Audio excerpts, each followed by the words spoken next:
In this guide, I'm going to show you how you can retrieve deleted text messages on an iPhone.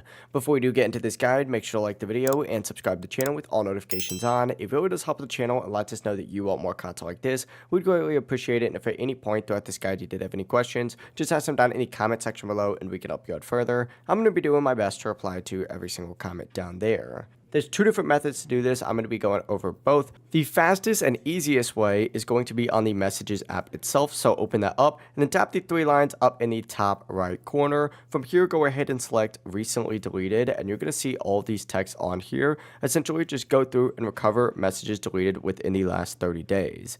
Just select the messages that you want, hit restore or recover down in the bottom left, and you'll be good to go. However, if they're not in your recently deleted, what you're going to want to do is back out and go into your settings and tap on your name up at the very top. From here, go ahead and scroll down, select iCloud, and then find this little messages button in the save to iCloud option. Open it up and make sure that use on this iPhone is turned on.